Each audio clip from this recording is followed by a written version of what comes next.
रडतो, तो आई म्हणून रडतो. आता तिची कोणती आई त्याला बोलता येत नाही, ती खुळखुळा देते जे याला पाहिजे होतं.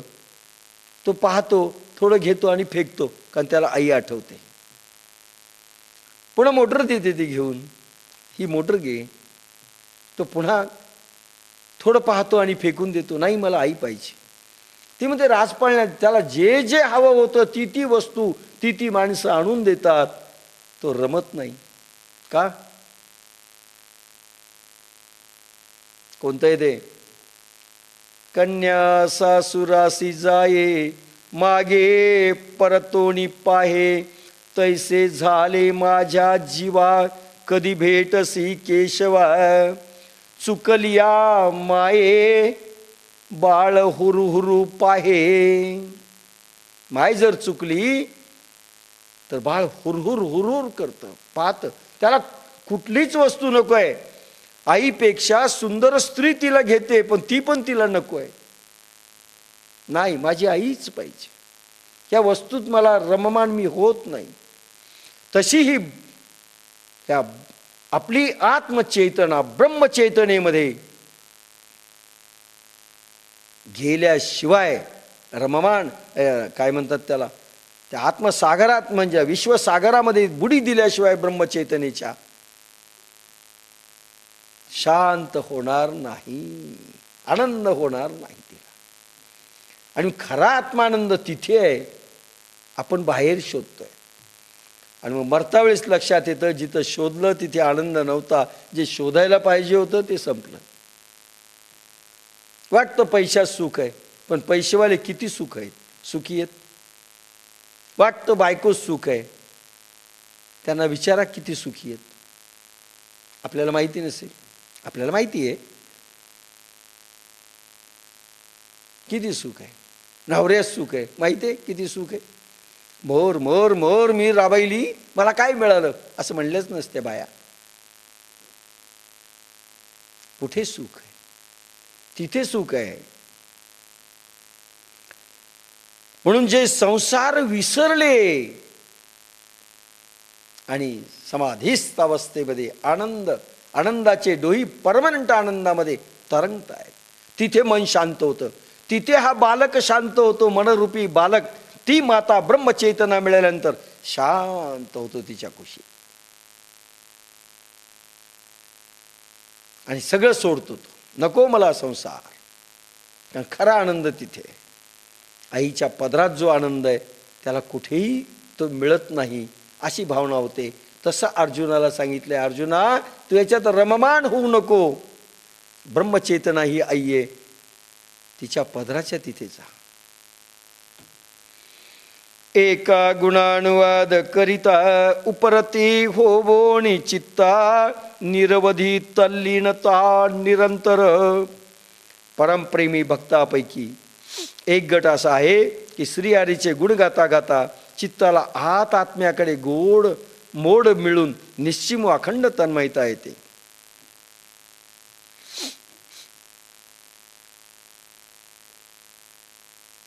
दोन प्रकार आहेत. ह्या ओवीत असं म्हटलंय की दोन प्रकार असू शकतात. प्रभूचं गुण नामस्मरण भजन गाता गाता मनाचा प्रवाह आतमध्ये वळवणं. दोन प्रकार, एक बाहेर वळवणं, एक आत वळवणं. सर्व माणसे बाहेर वळवतात.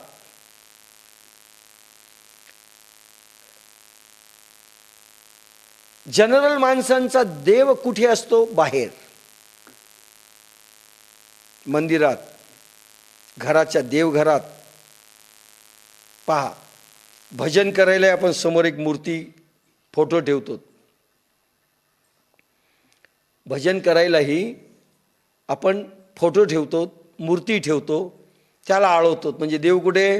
बाहेर. त्याच्याकडे पाहून भजन करतो. म्हणजे आपल्या भाववृत्ती कोणीकडे चालल्यात? बाहेर. लक्षात घ्या, मन कोणीकडे चाललंय? बाहेर. बुद्धी कोणीकडे चाललंय? बाहेर. प्रेम कोणीकडे ओसंडतंय? बाहेर. कारण भगवान कुठे? बाहेर. पण नंतर अशी स्थिती यावी की आतमध्ये ते प्रवाह प्राणांचे वळवावेत. त्यामुळे मनही आत जाईल, बुद्धी आत जाईल आणि देवही आत जाईल.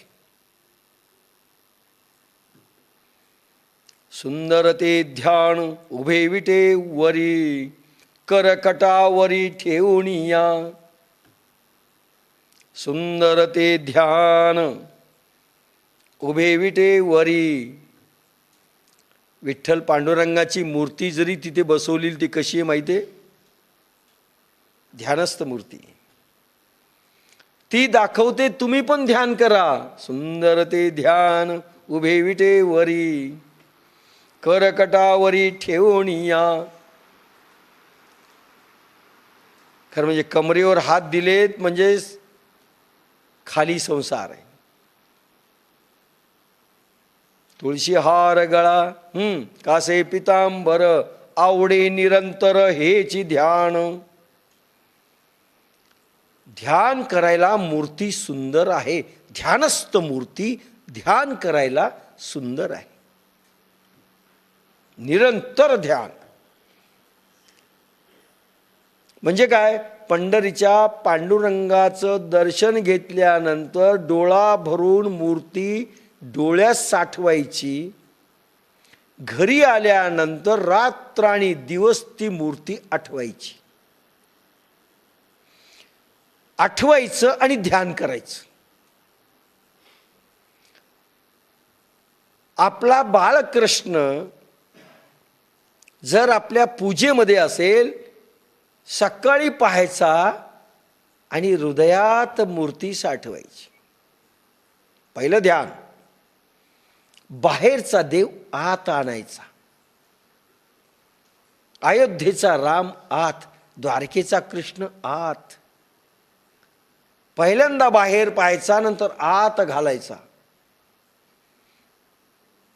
आतमध्ये रात्र आणि दिवस ध्यान करायचं. अहोरात्र शब्द आहे. आणि आळवायचं असेल डोळे झाकून. पाहता पाहता देखील शेवटी डोळे झाकून जातात आणि सगळं आठवायचं आतमध्ये. लक्षात घ्या. म्हणजे बाहेरून आधी आतून बाहेर जायचं भजनात आणि नंतर बाहेरून भजनात आत जायचं. आता बाहेर नाहीये भगवान. प्रत्येक जण आतून बाहेर चाललाय सध्या, बाहेरून आत जात नाही. ती कला माहिती नाही जी जगाला आपल्याला सांगायची.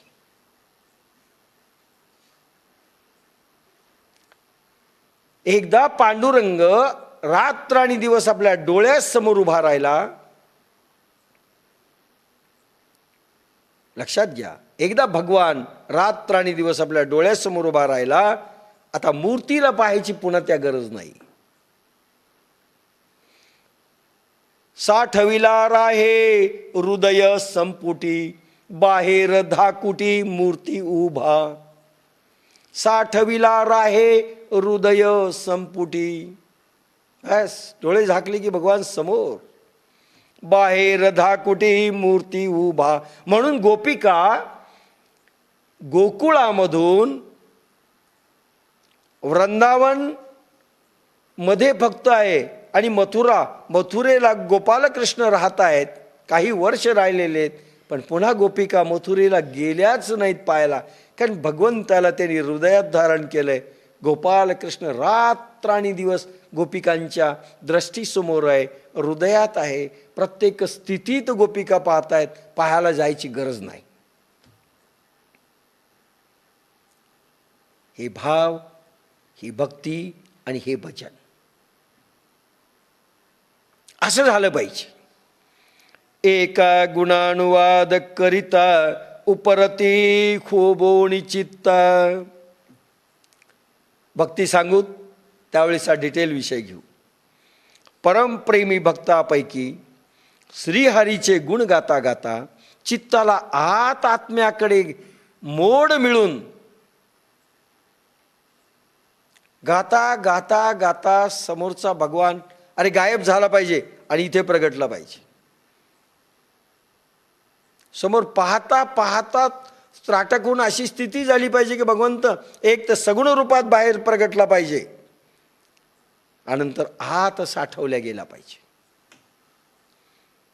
रामकृष्ण भजन म्हणत असताना जगदंबा प्रगट होत होती.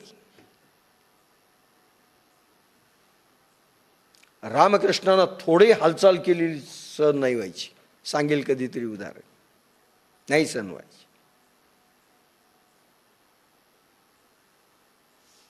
जगदंबा अक्षरशः प्रगट होत होती. डोलाय लागायची. नामदेव कीर्तन करी पुढे नाचे पांडुरंग जणी म्हणे बोला नामदेवा भंग. नामदेवांचं कीर्तन चालू असताना जनाबाई म्हणते पांडुरंग पितांबर धारी कीर्तनात येऊन थै थै नाचायचा.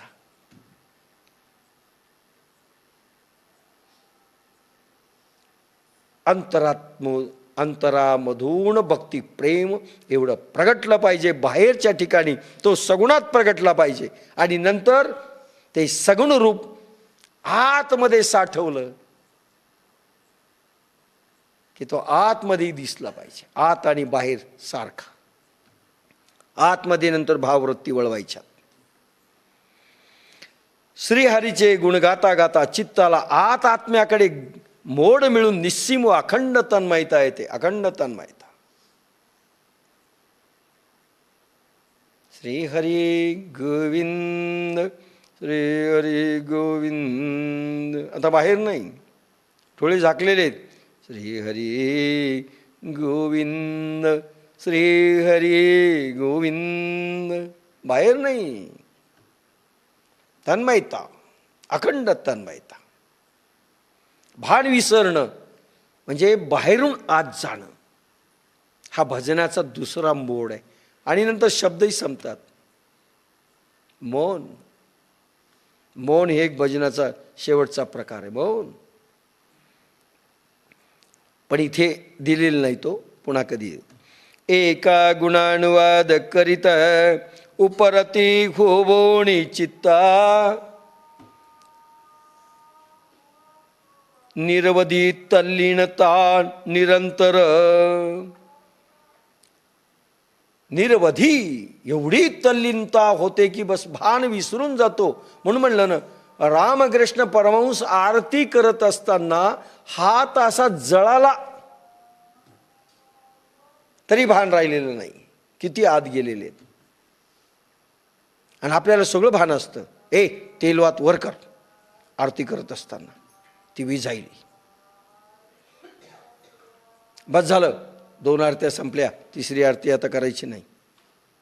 सगळं भान असतं. कारण आत जात नाहीत आम्ही.